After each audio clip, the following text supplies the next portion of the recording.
Welcome to the Principal Podcast, where we talk about how the best professional services firms grow.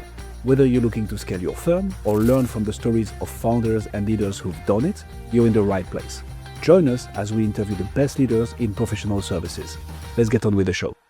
Luckily today we have a great guest, Donald Jacobson, founder and CEO of Night Eagle Consulting Services. When you get to hear Donald's story, you're going to be very impressed. He has a diverse background, and I had a chance to speak with him briefly, and I'm excited for today's discussion. And Donald, one of the things we always like to find out from people is what got him into consulting and advisory work, and how did you come about launching Night Eagle Consulting Services? Tell us your story. Well, okay, so I didn't set out to get into consulting and being a strategic advisor. It actually happened because at the time when I started this company in 2020, a little over 6 years ago, is the fact that I was actually working as assistant executive director for Joint Healing Operations, was a mental health and substance abuse recovery center for veterans and veteran Native Americans and so forth. And at that time, I started seeing a lot of our fellow veterans and going around in a circle, basically. They were going from one location to another location, and I kept coming across them, and so I was kind of curious of what was actually transpiring. Why were they not being successful? So being Native American myself, I started talking to a lot of people within the tribes here in Arizona, and they were asking the same questions, but they couldn't understand why they were just going from one house to the next and so forth. Right. That's when I started talking to other people and found out that some people started thinking that there was fraud taking place. And so I was like, well, okay, if there's fraud taking place, let me get with the tribes.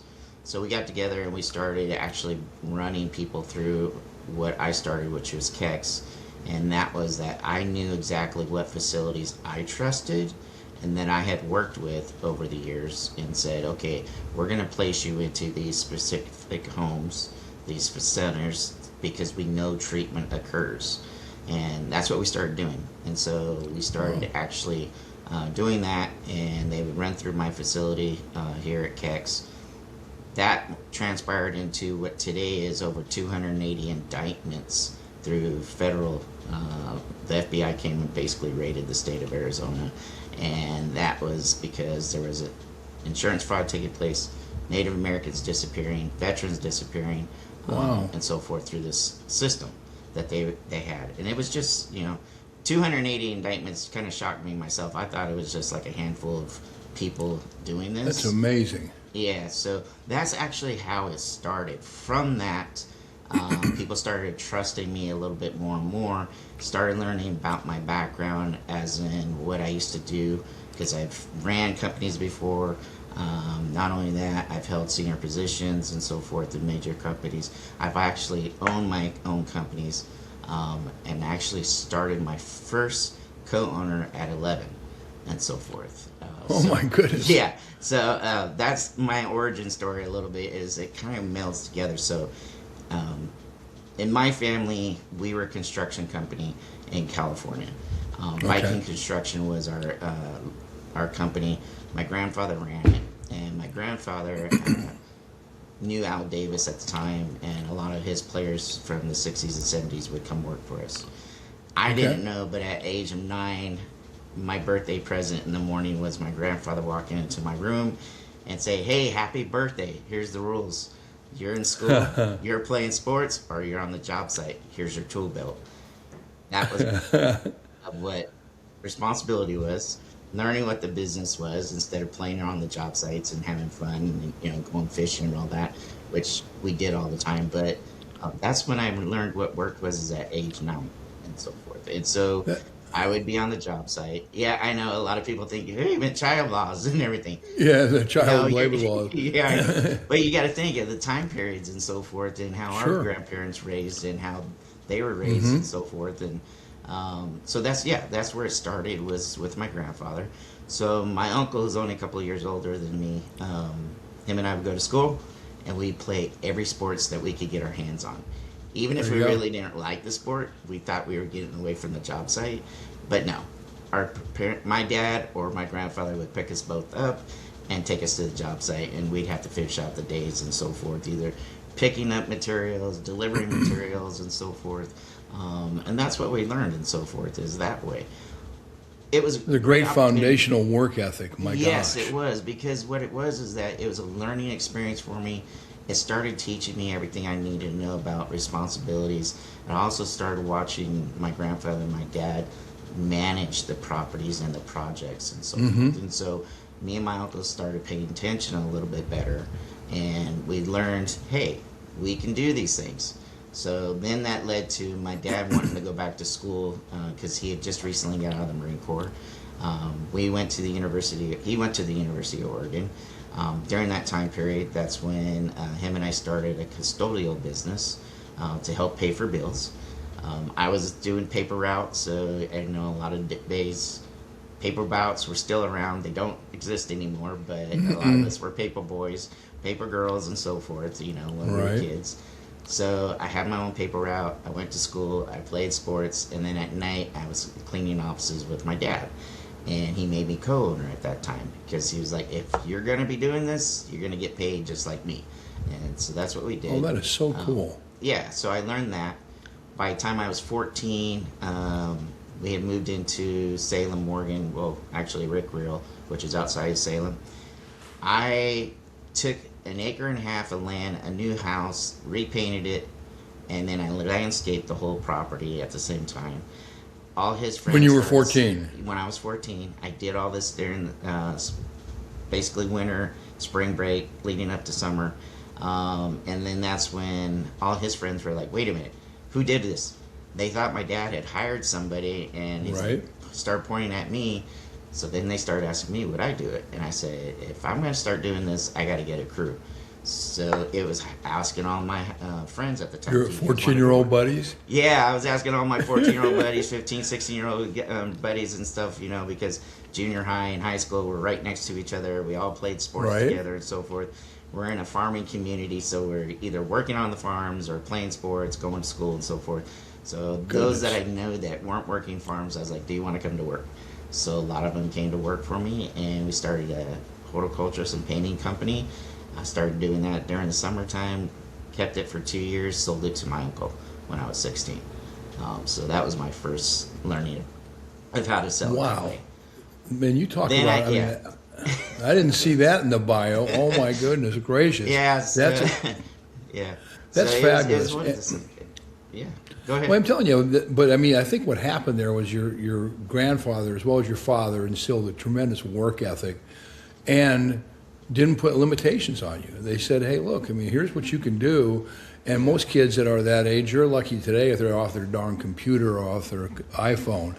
Back then, they didn't have that, thank God for us. And we got involved in sports, or we had buddies, and we would do things and hang out together. But you made your hanging out an enterprise. I think that's wonderful.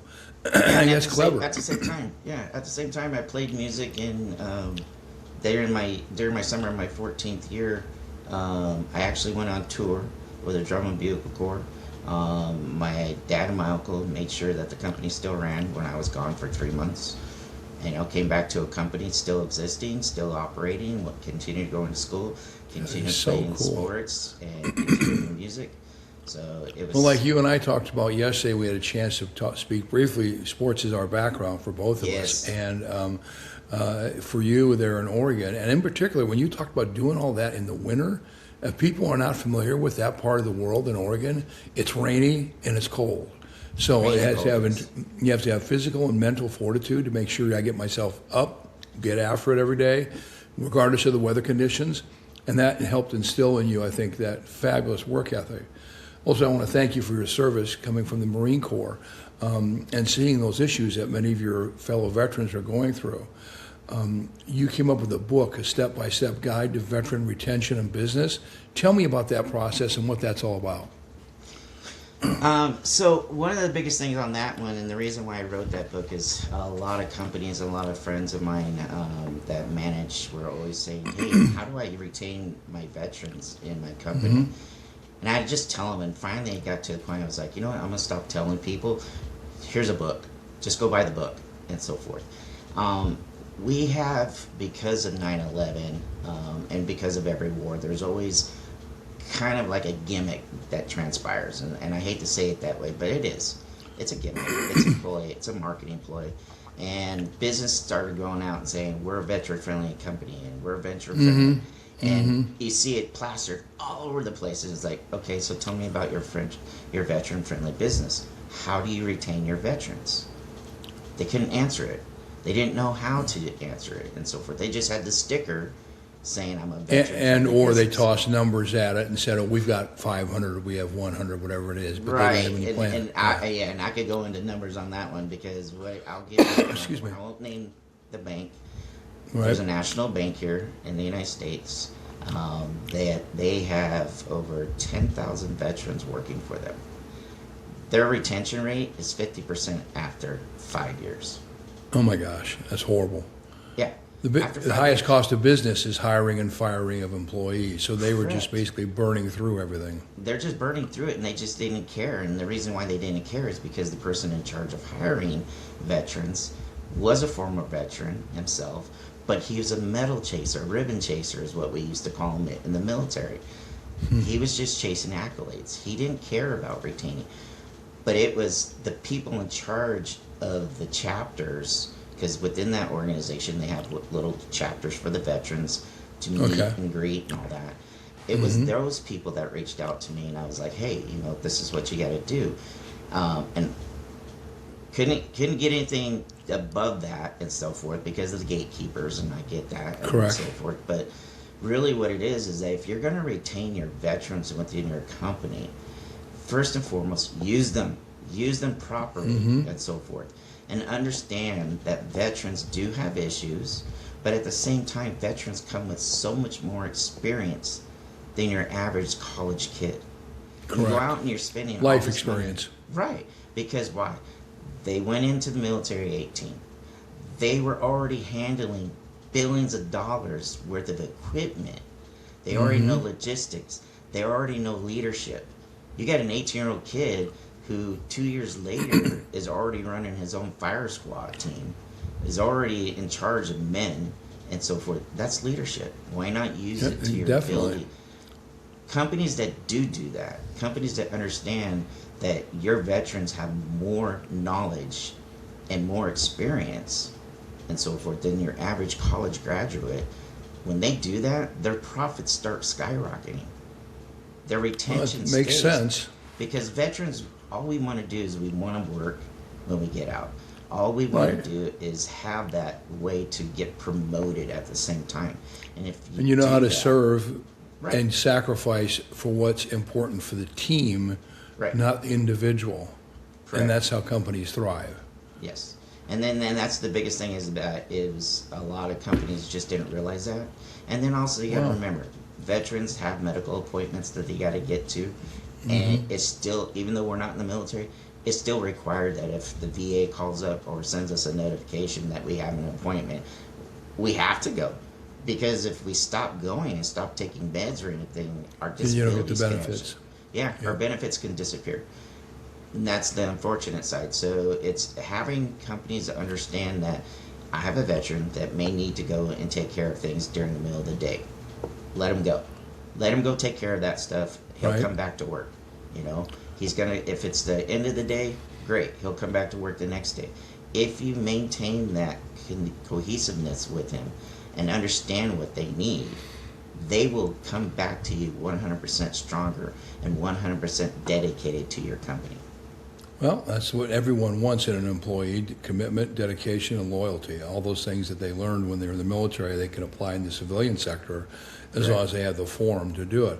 So when you look at your ideal clients today, how do you prospect for who's going to best benefit from KEX? How do you do that? Well, when it comes down to our ideal clients and so forth, what it is word of mouth, really. I'll be honest with you, I was just listening to one of the podcasts that you had done recently, and they were talking about how they use YouTube, they use LinkedIn, they use their social media pages, they use email distributions and so forth. And I'm sitting there going, we haven't really even touched any of that. because it's all been word of mouth. It's so funny. Well, I've got and then, I've got 17,000 emails in my CRM system that we've never even touched individually. But every once in a while we warm it up and just send something out. But we haven't really marketed to those people and so forth. And well, it's it's because everything fortunate, Donald, you haven't had to, man. That's fabulous. So, I mean, we're going to do it and so forth because it is another way for us to build and so forth. But really, it's just been for us, it's been word of mouth, meeting the right contacts. And it's led us from working locally to working nationally to working internationally.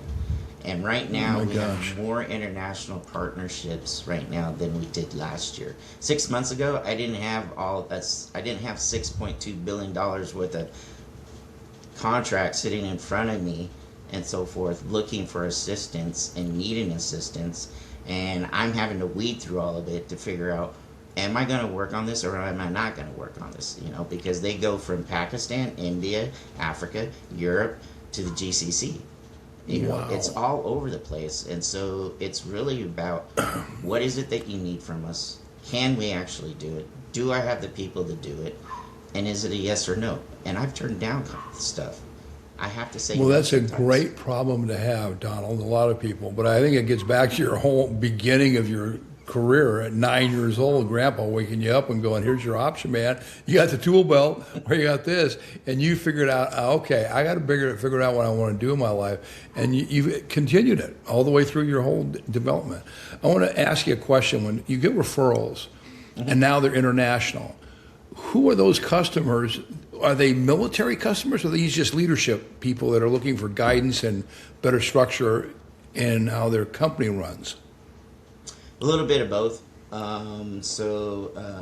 lot of CEOs, founders, they find out about us through their contacts. But like right now, I was not. So the night before you and I met yesterday and so forth, I was actually talking to a brigadier general who runs a multi-conglomerate corporation. It's huge. And that company is out of Pakistan. But they have 5 other businesses within it. They're starting an airline also, an international airlines. And him and I were just on the phone for like 10, 15 minutes, and he just wanted to talk to me. And by the time we ended the conversation, he was like, can I partner with you? And it was only a 15-minute phone call, and him and I had just met for the first time. And so it was one of those things. It took 15 minutes for him to make a decision to say, yes, I want to partner with you. I want to bring in one of my business to the U.S., which is part of our market entry. But he wants to partner with us in the aspect that he would like for us to go ahead and be in charge of the U.S. Market for him and so forth, which is something. After 15 minutes. Yeah, after 15 minutes, it was one of those conversations. Don't you wish all of your selling cycles were that short? Yeah, I do. I wish it was just really short and so forth. I think what really helped more than anything is that leading up to that, I was already talking to his legal department. And one of his legal staff and I have actually worked on several other projects. And she started telling me about what was going on with their company and what assistance they need. And sometimes we come in just to help kind of like get you back on track, but also to fix some things that you spend a lot of money on that doesn't work for what you need. And so we just come in, we tweak it a little bit and we get you back on board. And you can evaluate. You can evaluate with all your experience and say, here's what you're spending money on. Here's why you're not going to get that return. Here's where you should be investing. Let us help you achieve that. So do you have a team that actually works on a contract basis to go to these clients and then provide guidance? Or is it all you doing it, and that's why you won't have time to look through all the stuff on your desk? My God, you never have a breath. You never have any time to do anything. I would never sleep in my sleeping patterns. It's still with the military type deal, 0330 or 0400 and so forth. Yeah, I do have a team, and my team consists of consultants, advisors that have 20 plus years experience in each of their fields. So it's one of those things. They're specialists. So they're specialists, and they all got passports. They're all ready to travel. They can go anywhere in the world they want to go, and so forth. So if we need to be, and that's one of our biggest things, is that we are boots on the ground. I'm not the average consulting firm. Majority of consulting firms give you recommendations in a binder and say, here you go. Here's our recommendations. Right. That binder winds up in the trash can 5 minutes later after you walk out the door. That's all that is. No doubt. We're not that. We're strategic advisors, and what that means is that being boots on the ground means the fact that we either have people in your location that we trust and we partner with, or we will actually send our people to your location to talk with you and have those conversations, walk through your facility, find out what's going on. And then not only that, we are with you from the beginning of the project to the end of the project, step by step, to make sure the project is completed. And then afterwards, we're still around. We don't want to lose you as a client and so forth. We want to retain you as best we can and so forth. Yeah, so that's critical. Right. And so that's why we sit there, and even our packages that we have, which are designed specifically to handle certain things, are designed that we can go into a company within 4 weeks to 12 weeks to 100 days, get it all set up, get it all organized, get it stabilized, and start increasing and scaling again, and then still retain us on those 360 packages. But when it comes to... Go ahead. No, I was going to ask, because I'm curious. So is referrals basically your primary method of customer acquisition? Right now. Wow. Okay, so you've never thought about necessarily, like you said, going to an email campaign or doing a big campaign on LinkedIn or actually, business related? I have. LinkedIn right now is where a lot of referrals come from because it's building those relationships. Mm-hmm. I'm part of the Global Chamber, which has 160.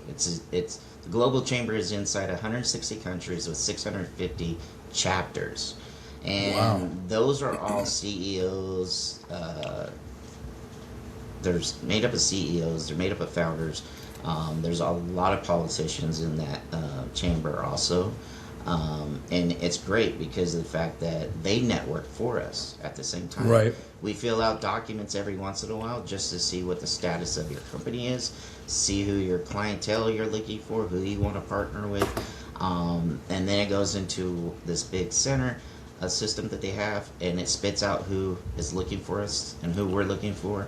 And then they actually send out emails and do the introductions to us, and then we just follow up on those introductions.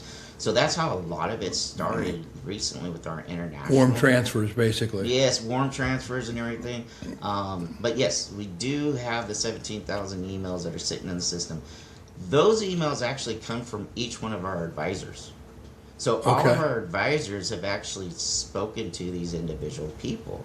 And when they came to KEX, they brought it with them. And so we put it in our CRM system. And we are expecting to start tapping into that last year. We just didn't do it.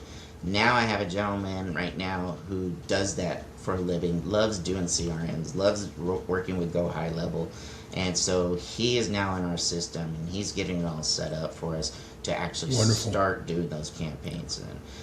And then we're going to be doing the YouTube campaign. The Instagram campaign is another one. We were on all the other platforms, but nobody worked those platforms for almost 9 months. And we weren't getting anything from those platforms. Right. A lot of platforms aren't going to be pertinent to what you do. Correct. So have you ever thought about, how a podcast might help you in some of those areas? Yeah, so that's why I love being here right now. Hey, well, interview me and I'll laugh and we'll joke and we'll have a great time and everything, So this is me. This is actually me. So if you're looking for somebody that's relaxed, that's driven, that has the experience, and all my consultants have that experience. Like I said, my AI advisor, he was one of the ones that brought AI into Motorola. Now, most people sit there and think AI is new. Those are bells and whistles. AI is not new. AI's been around 70 plus years. Everybody's been using AI. They just didn't realize they were using AI. And I think that's probably a very accurate comment, yeah. Yeah. In some form or fashion. Correct. And so even right now, one of our consultants is at a national convention, and he's been speaking 2 days in a row. And he's basically talking about the HR and AI and so forth. But our advisor and so forth is the one that really does all the handling of our AI department, But this consultant's been talking to people, and he's just called me back and said, I got a list of people that are already wanting to talk to us because they're playing with AI in their company. They're spending money on AI, but they don't know what to do with it. Yeah, or what they're going to get for return for the money they invest. Well, that's the thing about it, is that we will sit down with you and have that conversation and say, do you really need AI? What are you using it for? Well, and these leads, Donald, have nothing to do with veterans. Am I right? This is just business to business, B2B. Business, B2B, yep. Yeah. Wonderful. Yeah. So when you do meet with a client, except for the 15-minute sales call from the guy from Pakistan, which I want everyone to know is an anomaly. They don't all happen like that. They don't all happen that way. Sometimes it's hours and days and weeks and months. Yeah, exactly. You know, it's like the old adage, you know, if someone's giving you a layup, take the layup. But because going behind the three-point line, shooting over a 6'11" guy is not an easy thing to make. So always take the layup. But the reality is we have to plan for a longer selling cycle. So when do you have contracts that go for months or a period of months or a year? How do you write up your business agreement? So it depends on what it is that the scope of work comes down to and so forth. Okay. Really, if you go to our website, you'll see a couple of our 360 packages that are on there. And we actually have it on there saying, you know, it will take 2 weeks, 4 weeks, 6 weeks, depending on what scale you get, silver, gold, platinum. Those are designed to go into a company and go, hey, this is the issue. This is how we're going to fix it. And you'll know right off the bat what you're getting and what you're paying for and so forth. Now, do you do that call, Donald? Do you do that, or do you have your people sometimes do that? Sometimes I wind up doing those calls, yes, and then sometimes some of the other people wind up doing those calls. Right now, it's pretty much me, but thank God Ken's coming in, and Ken's going to be able to handle that. And then Mary, she's out of our Nigeria office, and basically she's going to be handling some calls also. Okay. But that's the great thing about it, is that everybody takes a shot at it. And then as we scale, we have a couple other people that are waiting to come on board also for that. Okay. Right now, it's pretty much just me handling all the contracts because I'm the one talking to people all the time. But yes, it is one of those. But you can only be so many places, my man. I can only be so many places, yes. And that's the thing about it, is that having my strategic advisors be able to say, hey, guess what? I got an AI person that wants to talk to you and so forth like that. I send it over to him. He has that conversation. They figure out what they actually need. There's no upside here. We don't do that. It's actually what you need. And we'll sit there and say, okay, you know what? I know you like the platinum package, but you don't need it. You only need the silver package. So that's less money. It saves you money. And you're not going after bells and whistles because your company doesn't need it. Because you think you need bells and whistles. Right. You don't need those things. So that's what's funny, is that Dr. Davis McAllister, he's at this conference right now, and he knows AI. He's spoken about AI and so forth at conferences on the Australian news TV. He's spoken last year a couple times. So he's getting people that ask him questions. But he's not the AI advisor. He just understands AI. And so when he's talking to people about it, he's explaining to them, it's not bells and whistles, it's not shiny, stop spending money. Right. Yeah. Stop spending money, wait until you talk to somebody. The reality is, in our world, we've become so tech-oriented so rapidly and so quickly that everyone wants the newest and the best, and they don't realize, hey, you know, your iPhone 13 is as good as the iPhone 17. It may not have a better camera. Well, are you a professional photographer? If you're not a professional photographer, why don't you just go ahead and stick with your phone? You don't need to change. But when we become gadget-oriented, we become consumed with new things, and that's part of what you're trying to caution people. You don't have to do that. Yeah, and that's why you probably have customer retention, because they respect the fact that you're not upselling, you're not trying to get them to do bigger and better packages. You're trying to make sure that they have their needs met, and that's crucial. But the challenge with that is you're the communicator of that. And, you know, Donald, you and I have had a couple of good laughs already before when we weren't talking on the podcast here. You know, you can't clone yourself, man. I mean, I don't care what you did in your history on doing landscaping and planting things. You can't plant another Donald. You know, you can't. There's only one Donald. And what you have to do is make the most of Donald. And that's where I think what you've been considering before for your company growth. Where are the challenges in your vision of your company growing to where you want it to grow in the next 1 to 3 years? I think more of the challenges right now is that, and those challenges are being fixed, is we started off a little too fast at times, and the reason being is that 2005 was kind of a reestablishment year for us. And the reason being is that my business mentor came into the company. He actually, can I come to your company and work for you? I was like, yeah, great, come on in. You have a lot of great ideas, let's try and do it. And he was trying to get me to revamp things anyways and kind of be a different system than your normal consulting company and so forth. Okay. And I agreed with it because it's what I wanted. I didn't want to be that binder. I didn't want to be the person who recommends things. And unfortunately, so many recommendations right now are coming out of AI. It's like, what has that got to do with anything? You know, and we've seen a major corporation get caught by the Australian government last year because of AI and so forth. And that's the downside to AI. AI is not perfect. Still needs a human to do it. I resist as much as I can, not because I'm not open to change, but I don't like someone trying to tell me how to write what's in my head. And in my head, I know I can communicate it more effectively. I don't care. I'll look at an AI version once in a while and go, no, I like mine better. Forget it. So our little challenge right now is, like I've been telling you, is that we had all these leads. We didn't do anything with it. We wanted to do something with it. We were trying to find the right person, and we actually thought we found the right person last year to do it, and it was another corporation that we had teamed up with, costing us $150K. Businesses lose money in bad deals. It happens. If you don't expect that to happen, you don't understand business, and you don't understand what's going to happen, because more major enterprises lose millions of dollars sometimes each year. They lose money, and that's just the facts of life. So yeah, we wound up losing $150K from a partnership. Was that like trying to do something like Salesforce or something like that, an advanced CRM system to take that the input of the 17,000 and do it? I'm not saying what company. That's not important here. I'm just saying the concept behind it. The concept behind it was the fact that we were going to partner with a company that actually white labeled the system. And then we didn't understand that they had white labeled it. We thought they were really in charge of it. And we were going to target the healthcare industry together, because we do have Dr. McAllister. So a vertical market. Right. And so we were going to market and so forth. They were going to run our systems for us.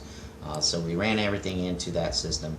Unfortunately, they kept not showing up to meetings. They kept coming up with excuses and ghosting us at times, when we were spending all the time and energy doing what we had to do on our side. And then it got to the point where we started learning more that they were salespeople.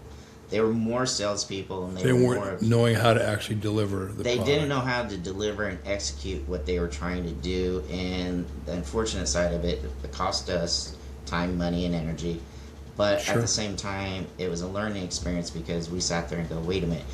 You presented yourself a certain way. We reviewed all your stuff. It looked legitimate. It looked like everything was going on correctly. But you weren't executing.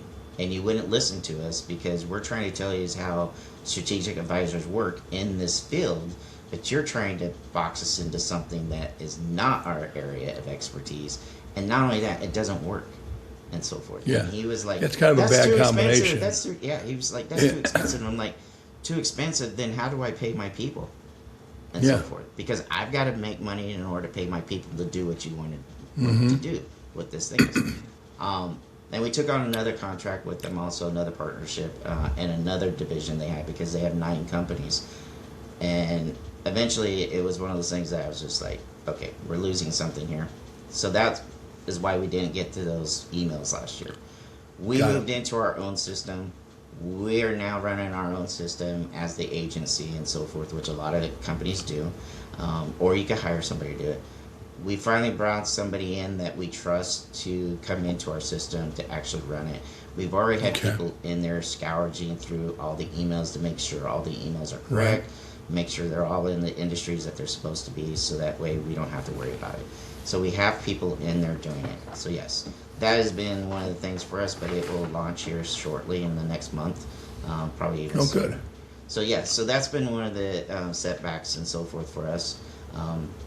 It's execution. Well, it sounds like you've already identified the challenge and are addressing it, so that's critical, and that'll help your growth. The critical part now is, how big do you want to be? I mean, you got all these contracts on your desk right now, and you're looking at them going, oh, Lord, do I really want to expand that rapidly and have, I get up early already.